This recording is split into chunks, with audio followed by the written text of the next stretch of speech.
Hi, this is Catherine Roseline with Board Game Geek here at SPIEL 2016. I'm sitting here with Sharon Katz and Lior Keen from Title Games, and they're here to talk about Final Act, this lovely three-dimensional war game, and I'm thinking, right? Yes. So please tell me about this.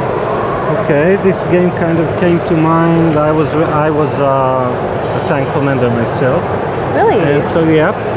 And so one of my buddies, army buddies, asked me to design a game in our spirit. And well, here's the result.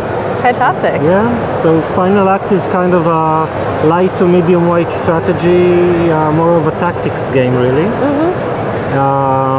It's a simultaneous game where both players, like the map changes from scene to scene, and each player takes the role of a tank company commander. So you basically each player controls a company, a tank company, where the objective of the game is the winner of the game is the first commander to advance any one of their tanks to the last line of defense of the enemy. All right, so into this section back here. Exactly. Or the section back here. Yeah. And the way the game works is that you have these tactical elements. These are the berms. You have like the swamp and the minefield, which are set up without both commanders seeing the others. So you set up these, you use them as like buffers. Yeah. Yep.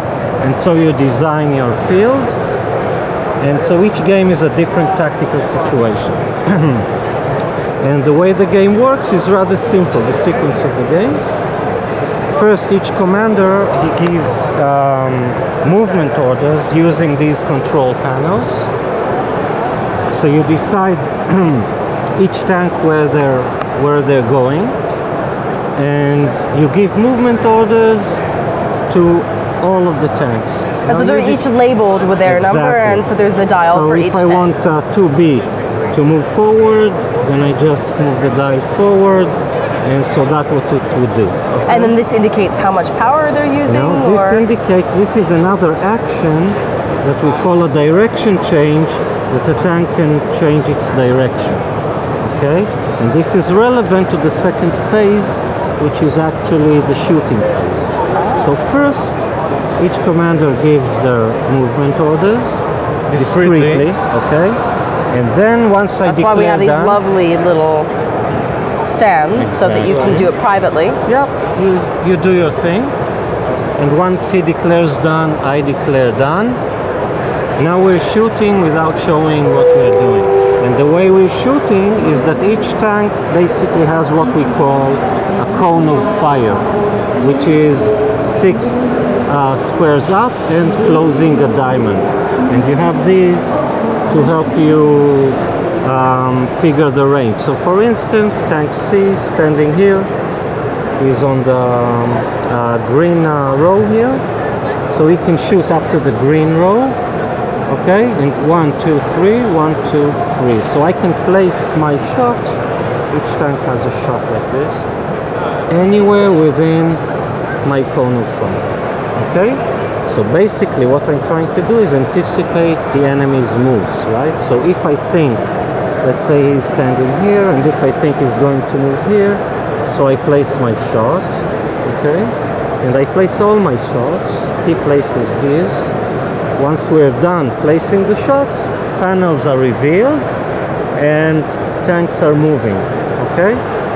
So for instance, if he placed a shot here and I'm moving to a targeted area, then I'm marked with a flame, which is the hit mark. And this happens simultaneously. So you're each setting what your plans are, so what your plans are for both movement and shooting. You then you then disperse your shells and start moving forward. And only then, when each player is done, then you expose your panel, and then movement commences, and hits are marked. And you see who gets hit and who doesn't. Exactly. So if I move to a targeted area, then I'm hit, and I'm marked with the flame. Now 2 hits, and the tank is basically out of the game. So you mark out here, and it's out of the game. So this is how it works, and you have to set your traps. For instance, if his tanks are moving forward, and my tank is here, so I can obviously hit him, but he cannot hit me.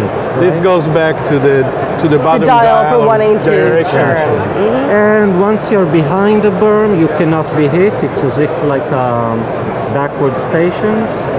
If you're on a berm, you can drive on this or advance on this. Then I can shoot farther.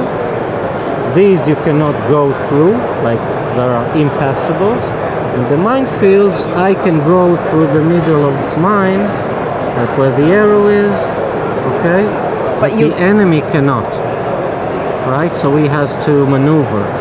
So if I'm standing here, I would be able to advance, but a tank standing here would not be able to move. So that's kind of creating a tactic situation where you can close the left flank or close the middle, because you're going to concentrate more forces on the left side. Interesting. Or go through the right side. So you have to make your tactical plan and follow it. And there are all kinds of smaller rules. For instance, you have like a C. C is the commander of the company. 1 and 2 are the officers' tanks. So if they're hit, then the rest of the company loses a shot. If you're hit and you retreat behind the ramp, then once in the game you can repair yourself. So they have what we call the smaller finesse. advanced rules. Yeah. Exactly, to make it a bit more interesting. So it's a two-player game. It's a two-player game. And how long does the game typically take to play? Somewhere between 45 and 60 minutes. Thank you so much. Excellent, thank you. That is Final Act from Untitled Games. We should thank our backend. Thank you.